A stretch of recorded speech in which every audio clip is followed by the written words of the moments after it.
Comment est-ce que j'ai restauré mon étoile? Shalom, shalom, bien-aimé dans le Seigneur, que la paix du Christ soit avec toi. Aujourd'hui, je viens partager avec toi comment est-ce que je m'y suis pris pour sortir du cycle d'échecs répétitif dans lequel je me trouvais. Comment est-ce que j'ai brisé tous les blocages qui m'empêchaient d'avancer? Et comment est-ce que je suis entré en possession de ma destinée? Comment est-ce que je suis revenu sur la bonne voie? Je tiens à préciser que mon expérience m'est purement personnelle. Voilà. Alors, après avoir fait une profonde introspection sur ma vie, je me dis effectivement, j'ai été victime des attaques de la meute. J'ai été victime de la colère de la meute qui a voulu me siphonner, me voler et qui n'est pas vraiment parvenu à cela. Je me rends compte de tout ce dont j'ai été victime. Du vol de chance, du vol d'énergie, de la colère de la meute qui n'a pas terminé le travail qu'elle a commencé sur moi. Je suis donc dès lors dans une phase de désillusion. Je commence à ouvrir les yeux sur le monde. Je me dis, ah, donc c'est comme ça que le monde fonctionne. Je me dis, ah, donc les gens font tout par intérêt. Donc rien n'est vraiment gratuit. Je me dis, oula, donc lorsqu'on nous parlait de l'état de nature en philosophie, ce n'était pas que des cours de philosophie. Effectivement, je vis dans un état de nature où les gros poissons mangent les petits. Je me dis, ah, donc être innocent, être pur ne me sauvera pas. C'est la connaissance qui me sauvera. Je suis donc dans la phase de désillusion. Ensuite, je ne vais pas vous dire que je suis entrée dans les prières, que non, dès que j'ai su que que je suis entrée dans les prières. Non. Moi, j'ai pas commencé par les prières. Pourquoi? Parce que j'étais dans un état gaga, c'est-à-dire, j'étais mélangée. Ma vie n'allait pas bien. J'étais comme, ce qu'on dit, ventre affamé n'a point d'oreille. C'est-à-dire, l'état dans lequel je me trouvais ne me permettait pas de faire des prières intelligibles. J'étais tellement brisée, j'étais tellement, dans le ressentiment, j'étais tellement en colère, j'étais tellement triste contre le monde et contre moi-même d'avoir manqué autant de jugeotes. Alors, par quoi est-ce que je commence? Je me demande, qu'est-ce que le diable a utilisé pour m'atteindre? Comment est-ce qu'il s'est pris pour avoir accès à moi? Comment est-ce que je dégringole de cette personne lumineuse, positive que j'étais pour me retrouver où je suis? Et la première réponse, c'est le diable, il a utilisé ma famille. Parce que je précise ici que nous luttons contre l'esprit de sorcellerie et non contre la chair et le sang. C'est cet esprit qui prend possession de tes proches intimes pour te détruire. Je me rends donc compte que le diable a utilisé ma famille, mes proches intimes, cet ami-là avec qui je me frottais, que j'accompagnais chez les féticheurs. Je me rends compte que c'est par ces personnes que le diable est passé. Malheureusement, je me rends compte que le diable a utilisé ma mère parce que ma mère a pour devoir de me protéger, quoi qu'il en soit. Mais je me rends compte que ma mère a privilégié son ventre, le fait qu'elle est dépendante des gens. Et donc, quoi qu'il arrive, c'est à moi de la fermer. Donc, j'ai ignoré ma voix, croyant que ma mère luttait pour mes intérêts. Tandis que elle, par peur des gens ou je ne sais pas quoi, si elle était manipulée, elle n'a pas joué son rôle comme cela se doit. Lorsque je lui mets la puce à l'oreille, qu'on me fait nettoyer les toilettes, qu'on me fait ramasser des canaris, lorsque elle et moi, on découvre que j'ai été victime de la sorcellerie de séparation sur mon premier fiancé, lorsque le père de mon enfant m'abandonne, je me rends compte qu'elle a toujours eu un rôle à jouer là. Elle ne m'a pas protégée comme cela se devait. Elle ne m'a pas protégée comme cela se devait. Au contraire, elle a continué à se faire manipuler. Eh bien, c'était le moment d'entrer dans ce que j'appelle la phase chirurgicale de ma guérison. La première des choses que j'ai faites, c'est de m'éloigner de ces personnes. Donc, c'est de couper tout contact.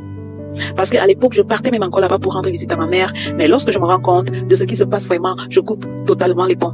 Je me dis, c'est ma vie. Et donc là, il est temps d'ouvrir les yeux. Et quant à ma maman, je l'ai détrônée du siège de confidente et de conseillère qu'elle occupait dans ma vie. Parce que je me suis rendu compte que des personnes avec qui je ne cause pas n'ont pas besoin de m'accoster pour connaître ma vie. Ces personnes passent par ma mère.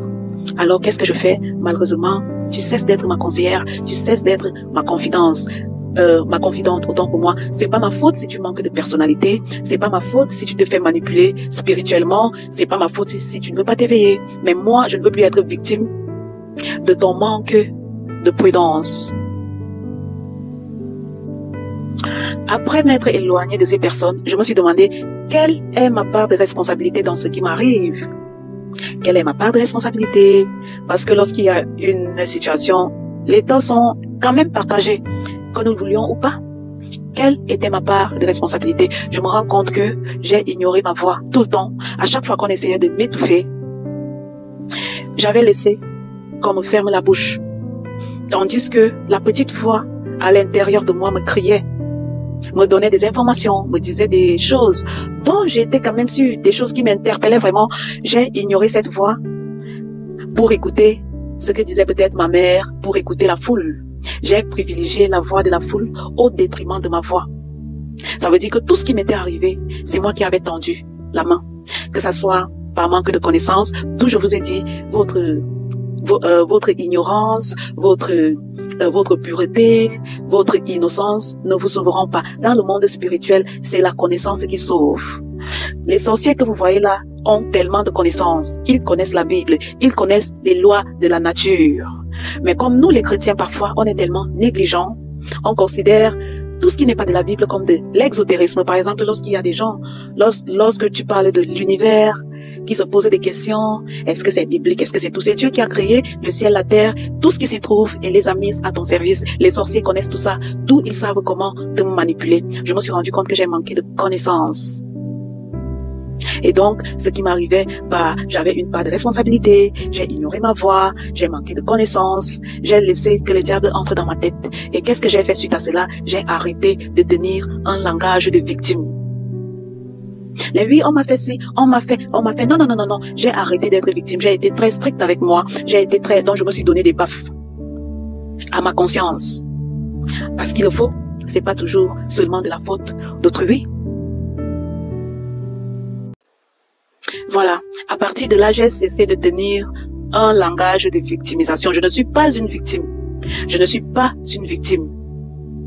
Oui, j'ai pas demandé ce qui m'est arrivé. J'ai pas demandé à ce qu'on me fasse du mal, mais je ne suis pas totalement une victime. J'ai arrêté de dire, on m'a fait ci, on m'a fait ça, on m'a fait ci, on m'a fait ça, parce que je me suis rendu compte que c'est avec cette mentalité que le diable m'a atteint, avec la mentalité de victime. Après cette étape, je me suis demandé qu'est-ce que le diable a attaqué en premier. Qu'est-ce qu'il a attaqué en premier dans ma vie? Et je me suis rendu compte qu'il a attaqué ma tête, mon état d'esprit. Par les dénigrements, les découragements, les rabaissements. À chaque fois qu'on m'a dit, tes diplômes ne valent pas trop ce que tu crois. Tu n'es même pas si jolie que ça. Tu ressembles à tes tantes paternelles et vous n'êtes pas très belle chez vous. Tu es trop positive. La vie n'est pas ce que tu crois. Redescends un peu sur terre. Petit à petit, ces paroles, j'ai commencé à les imprégner dans ma tête. Parce que j'ai commencé à me dire que peut-être que ces gens ont raison. Peut-être que je suis dans le déni, la vie n'est pas ce que je crois. Pourtant que non, Satan sait. Satan connaît les lois de l'univers. Satan sait que je suis l'aimant le plus puissant de l'univers. L'être humain est l'aimant le plus puissant de l'univers. Et donc tout ce à quoi je pense, tout ce qui sort de ma bouche, ma vibration attire à moi les événements qui correspondent à leur nature. Tu dois savoir que l'homme, l'être humain est l'aimant le plus puissant de l'univers. Et lorsque tu émets des pensées, des paroles, une certaine vibration, c'est comme une commande que tu passes à l'univers. Et qu'est-ce que l'univers fait? Il t'envoie les événements qui correspondent à la nature des pensées que tu lui as envoyées. Satan sait que lui seul, il ne peut pas t'attaquer. Alors, il faut qu'il t'utilise toi-même. Il faut qu'il t'amène toi-même à changer ton mode de pensée. Parce qu'il sait que Dieu t'a créé à son image et que tu as le pouvoir de manifester. C'est pourquoi il s'est attaqué à mes pensées. Et lorsqu'il a réussi à prendre place dans ma tête, à me faire croire que non, voilà, la vie n'est pas ce que tu crois, te voilà qui subit quelques échecs, voilà, tu vois donc que tu étais dans l'illusion, redescends sur terre. J'ai commencé à attirer plus d'événements de cette nature parce que j'avais imprégné cette réalité dans ma tête.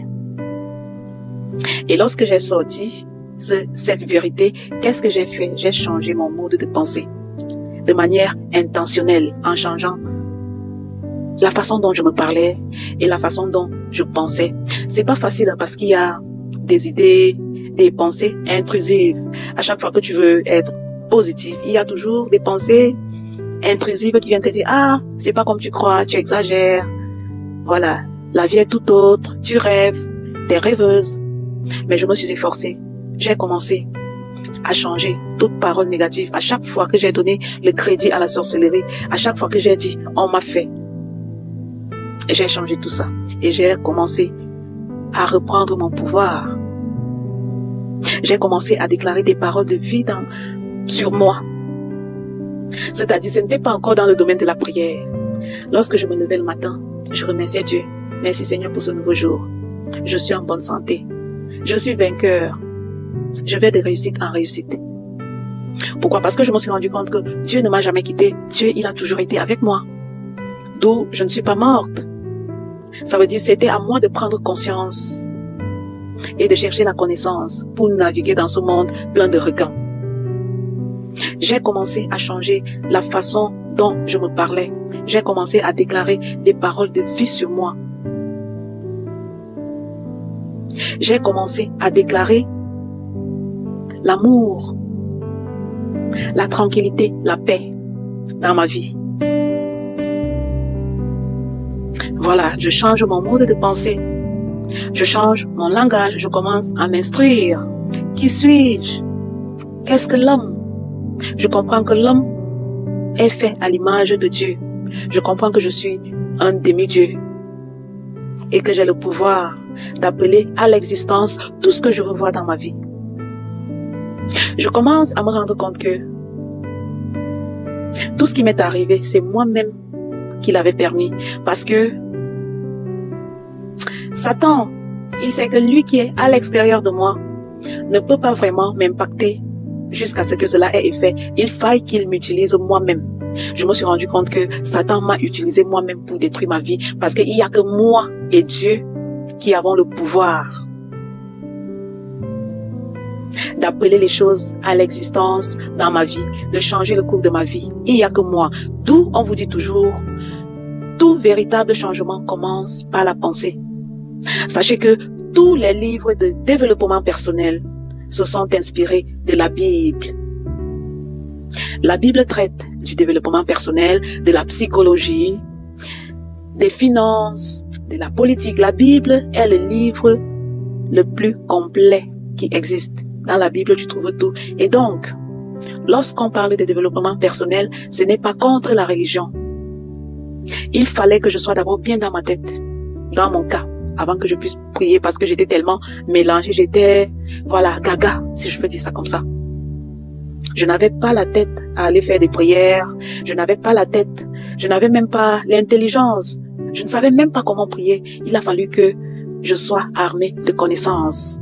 Qui suis-je et maintenant qui est Dieu? Comment est-ce que je dois m'adresser à lui? Comment prier? Comment est-ce que Dieu veut qu'on s'adresse à lui? Avant, je ne connaissais pas que non, quand tu pries, il faut commencer par la repentance, par la louange, par remercier Dieu. Après, il faut te repentir. Après, maintenant, voilà. Oui, je vous assure, je ne connaissais pas ça. Il a fallu que j'apprenne qu'on ne prie pas en désordre. Et tout ça, c'est un apprentissage. Et lorsque j'ai donc pu avoir toute cette connaissance-là, et lorsque j'ai pu retrouver une certaine sérénité, c'est là que je me suis lancée dans la phase spirituelle, dans la prière. Et c'est ça que je vais vous expliquer à la deuxième partie de ma restauration.